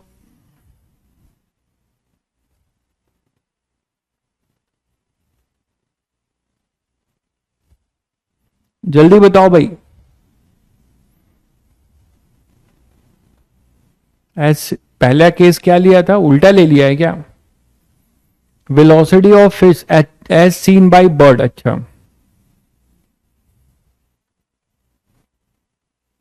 सही तो है, when fish see the bird directly, वही केस तो ले रहे हैं, velocity of fish as seen by bird, bird ने जो है, अच्छा एज सीन बाय बर्ड है ना, ठीक तो है, तो बर्ड ने इसको डायरेक्टली देखा होगा, तो ये आपको बताना है, तो बर्ड व्यूअर हो गया, और फिश अपना जो है, फिश अपना क्या हो गया, फिश अपना जो है ऑब्जेक्ट हो गया, और ये अपने पास व्यूअर हो गया। तो बर्ड के पास आंखों में जो लाइट जाएगी वो कैसे जाएगी, यहां से रिफ्रेक्ट करके जाएगी, तो डी एपरेंट का केस होगा। तो यहां पे अब आप क्या लिख सकते हैं, डी एपरेंट। तो पहले केस में क्या होगा, ये देखो मैं अलग से भी बना दे रहा हूं, ये बर्ड है और यहां पे अपने पास ये फिश है ना, तो फिश से बर्ड की जो इमेज दिखाई देगी, फिश मतलब when fish see the bird directly, उल्टा लिख दिया है क्या यार, velocity of fish as seen by bird है, उल्टा लिख दिया है। पहले केस के अकॉर्डिंग हमें यह लिखना चाहिए था, when bird see the fish directly.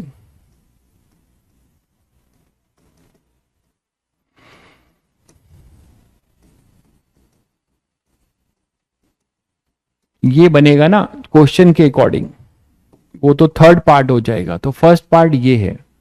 तो अब आप बर्ड अगर फिश को देख रही है तो एक तरीके से ये डी रियल होगा भाई, डी रियल कितना लिखेंगे बताइए, यहां से इंटरफेस से लिखते हैं, ये डिस्टेंस कितना हो जाएगा, y2 माइनस y1, ठीक है। तो what is your D apparent, इसका जो डी एपरेंट होगा, ये डी एपरेंट होगा, तो डी एपरेंट आप बता दीजिए क्या होगा, ये भी इंटरफेस से होता है, तो डी एपरेंट अपने पास कितना होगा, वो होगा डी रियल बाई म्यू, ठीक है। तो डी एपरेंट आएगा, डी रियल है y2 माइनस y1 उस इंस्टेंट पे, सब इंस्टेंटेनियस है, अपॉन में म्यू। अब ये दूरी कितनी है, बर्ड से आपको देखना है, तो बर्ड से ये दूरी कितनी है, y3 माइनस y2, ये दूरी कितनी है भाई, y3 माइनस y2, ठीक है, y3 माइनस y2, तो ये अपने पास ये हो जाएगा डी एपरेंट, ये इमेज बर्ड को ये दिखेगा, फिश का इमेज है ना। तो अब आप फाइनली बोल सकते हो कि इनकी दूरी क्या है, इन दोनों के बीच की दूरी क्या है रिलेटिव, तो आप लिख सकते हैं यहां से y3 plus y2 plus D apparent, यही हो जाएगा। तो इसको मैं x लिख दे रहा हूं, x of fish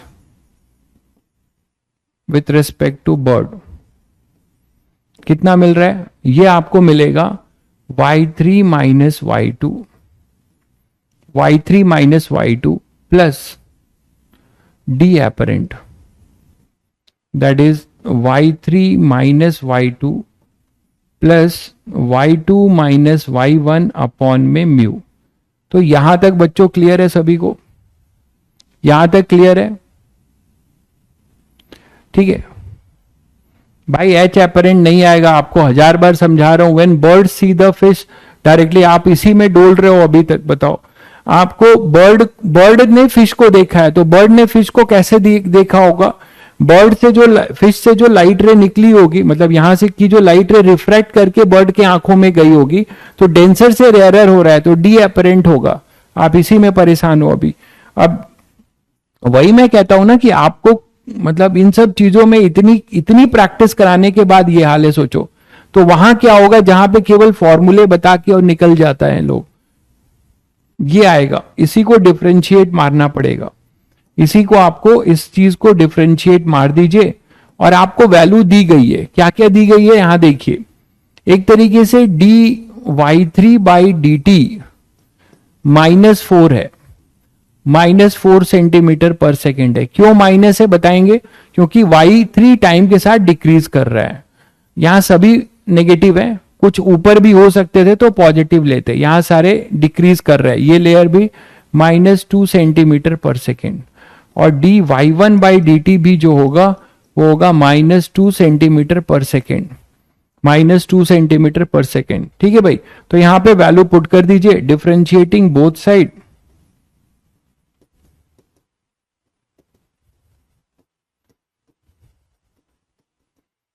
with respect to time. तो आपके पास मिलेगा d x of fish with respect to bird by D t. तो ये हो जाएगा d Y three by D t minus d y two by D t plus 1/μ d y two by D t minus d Y one by D t. तो इसका answer आप लोग निकाल लीजिए वैल्यू पुट करके, सभी माइनस में ही है, तो -4 माइनस ऑफ -2,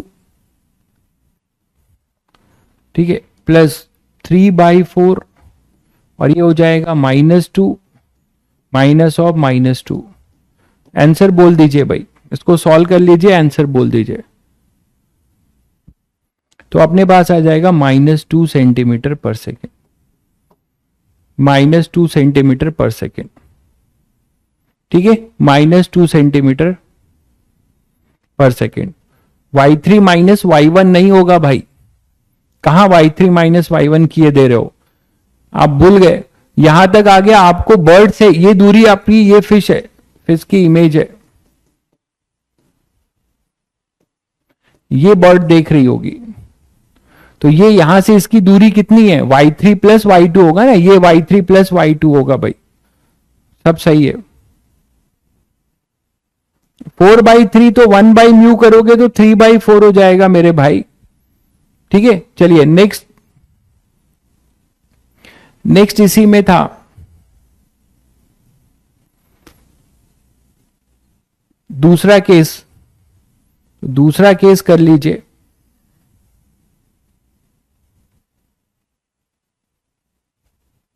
दूसरे केस में बताया जा रहा है कि हमें दूसरा केस करना है ये वाला, velocity of image of fish as seen by bird after reflection, ये केस करना है। तो इस केस के लिए क्या करोगे, पहले रिफ्लेक्शन होगा किसका, पहले इसका रिफ्लेक्शन होगा फिश का। तो फिश का जब रिफ्लेक्शन होगा तो वहां से जो इमेज मिलेगी, ये आपको पता है कि यहां से जो इमेज मिलेगा फिश का, वो कहीं यहां पे मिलेगा, जस्ट मिरर के इधर, जस्ट मिरर के इधर। ठीक है, तो ये हो जाएगा आई, इमेज ऑफ फिश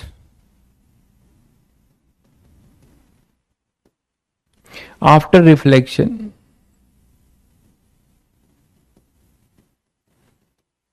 ठीक है, तो इसको अब ये देखेगा, तो इसके लिए देखिए, ये y1 था, ये y1 था ना, ये डिस्टेंस आप लोगों ने मेजर किया था अभी, ये y1 था, ये y2 था, और ये y3 था। तो y2 y3 y1, तो ये भी y1 होगा भाई, इतनी दूरी पे होगा।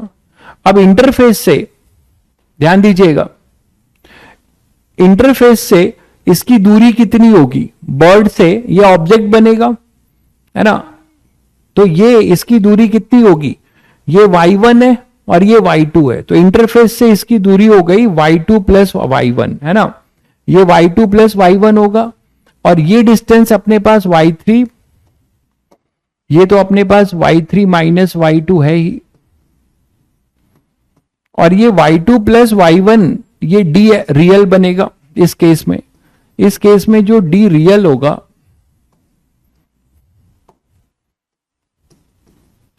वो हो जाएगा y3 y2 प्लस y1। मानते हैं ये डी रियल होगा, तो डी एपरेंट क्या हो जाएगा? डी एपरेंट जो होगा वो होगा y2 plus y1 upon mu. ठीक है, तो यहां तक आ गए आप। कहीं पे इस इमेज का जो है, इसको जो है कहीं और दिख रहा होगा, ये इमेज इसको कहीं और दिख रहा होगा, तो ये आ गया इंटरफेस से। ये जो डिस्टेंस है फ्रॉम इंटरफेस है, फ्रॉम वाटर सरफेस है, यही है ना भाई। तो एक तरीके से तुम्हारे पास ऐसा मिल गया कि ये है y3 माइनस y2 और यहां पे कहीं पे इमेज है ना, आई डैश जो भी आप बोल रहे हो, तो ये अपने पास है डी एपरेंट। तो रिलेटिव कितना हो गया?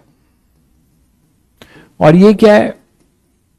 ये अपने पास है इमेज ऑफ फिश को देख रहा है, इमेज ऑफ फिश आई को देख रहा है, आई का आई डैश है, समझ गए होंगे शायद। तो यहां से अब आप बता सकते हो कि x of fish, image of fish, तो ये एक्स आप क्या लिख सकते हो? इमेज ऑफ फिश जो बर्ड देखेगी with respect to bird. Bird तो ये नहीं देखेगी ना y1, बर्ड ये देखेगी कि ये y1 है और यहां से इसका रिफ्रैक्शन हुआ तो हमें डी एपरेंट मिला। अब वो डी एपरेंट के साथ y3 माइनस y2 जुड़ जाएगा, तो y3 minus y2 plus y2 plus y1 upon mu. आगे की कहानी आप जानते हैं, आप कर लेंगे, मैं यहीं तक एक्सप्रेशन छोड़ रहा हूं। ठीक है, y3 minus y2 plus y2 plus y1 by mu, ये हो जाएगा displacement of image of fish with respect to bird. इसी को आप डिफरेंशिएट कर लीजिए, है ना। तो वेलोसिटी जो होगी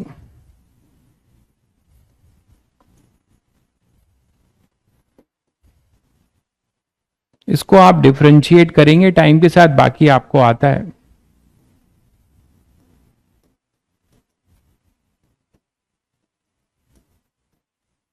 ठीक है, तो बहुत जनरल केस है, आपको इसके छोटे छोटे पार्ट्स मिलेंगे। ठीक है, चलिए नेक्स्ट बात करते हैं। इसी में जो केस है तीसरा केस हमारे पास वो है, इसी को कॉपी कर लें।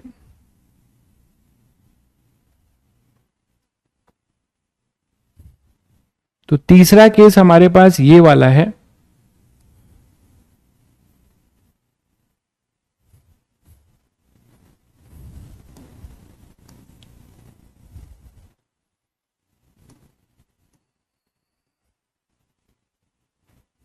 velocity of image of bird, velocity of bird as seen by fish directly, और ये वाला है दो केस।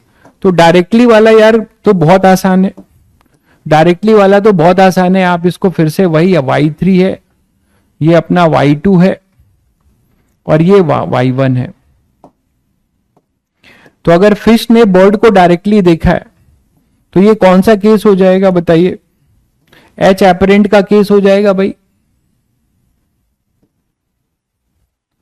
यहां एच एपरेंट का केस हो जाएगा। बर्ड अपना जो है रेयर में है और फिश डेंचर में है, तो फिश के पास फिश के आंखों में जो लाइट आएगी वो यहां से रिफ्रैक्ट होके आएगी बेंडिंग टूवर्ड, तो एच एपरेंट का केस होगा।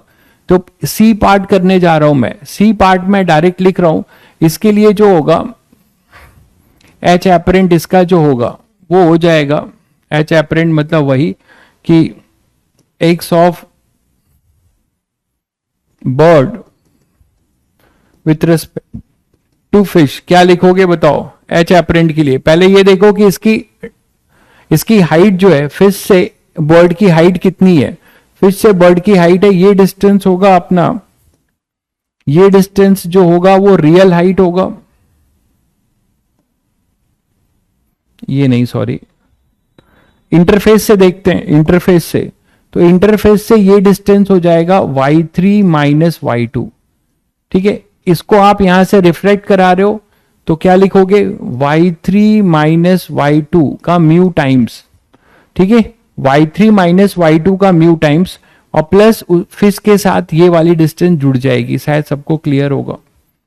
तो प्लस y2 माइनस y1 ये आ जाएगा भाई। इसी को डिफरेंशिएट मारिए, आपको आंसर मिल जाएगा, s of fish bird as seen by fish directly, as seen by fish directly, है ना, as seen by fish directly, ये क्लियर है, ठीक है। अब डी पार्ट थोड़ा क्रूशियल है, डी पार्ट अपना क्रूशियल है।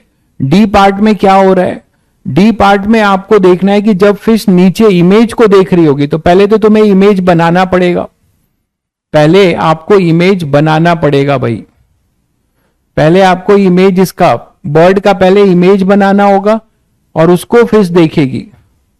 तो बर्ड का जो इमेज होगा, लास्ट पार्ट, बर्ड का जो इमेज होगा वो कैसे दिखेगा, पहले रिफ्रैक्शन होगा और फिर उसका रिफ्रैक्शन होगा, फिर फाइनल इमेज बनेगा, मानते हो कि नहीं। तो फाइनल इमेज जो बनेगा वो आपके पास क्या होगा, पहले इसका रिफ्रैक्शन होगा, तो पहले रिफ्रैक्शन होगा बर्ड का, तो एच एपरेंट से यहां से ये एच आपने बोला था ये एच है, तो यहां पे कहीं इसका इमेज रिफ्रैक्शन से होगा और रिफ्रैक्शन के बाद इसका रिफ्लेक्शन होगा, तो ये रिफ्लेक्शन कितना होगा उतना नीचे बनेगा, उसको ये देखेगी, उसमें फिर ये जुड़ेगा। तो ये डिस्टेंस था तुम्हारा y3 माइनस y2, और ये डिस्टेंस अपने पास कितना आ जाएगा आफ्टर जो है refraction from the water surface, वो हो जाएगा y3 minus y2 by mu, ध्यान दीजिएगा, ठीक है। अब ठीक है, ये मिरर से नहीं होगा, ये कहां से है, ये इंटरफेस से है ना भाई, रुको रुको, ये इंटरफेस से होगा ना भाई, सब इंटरफेस से है, ये इंटरफेस से होगा। अब इंटरफेस से ये दूरी y2 थी, तो मिरर से ये दूरी कितनी हो गई, मिरर से जो दूरी हो जाएगी उतना नीचे बनेगा इसका image, image of bird, image of bird ये बनेगा, ये थोड़ा क्रूशियल है पार्ट, इमेज ऑफ बर्ड ये बनेगा, क्या बनेगा, इतना ही नीचे y3 minus y2 mu plus y2, तो ये होगा y3 minus y2 mu plus y2।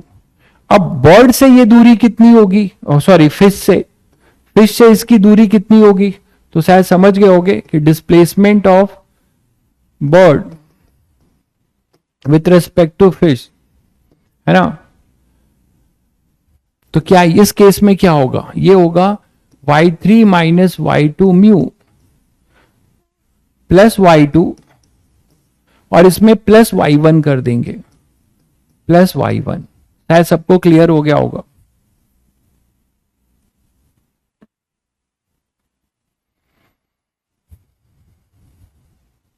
ठीक है भाई,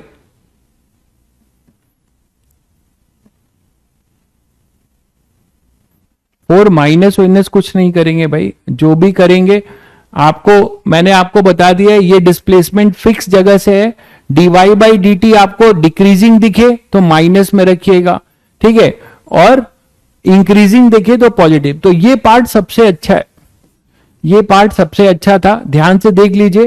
पहले क्या होगा, पहले इस बर्ड का रिफ्रैक्शन हुआ, तो रेयरर से डेंसर में तो एच एपरेंट, अब हमें इस मिरर से इसका रिफ्लेक्शन होगा, तो मिरर से इसकी डिस्टेंस निकाली, नीचे लाया ये, अब इसकी इस इमेज को फिश के रिलेटिव करना है, तो इसको इसके y1 के साथ जोड़ दिया गया, ठीक है भाई।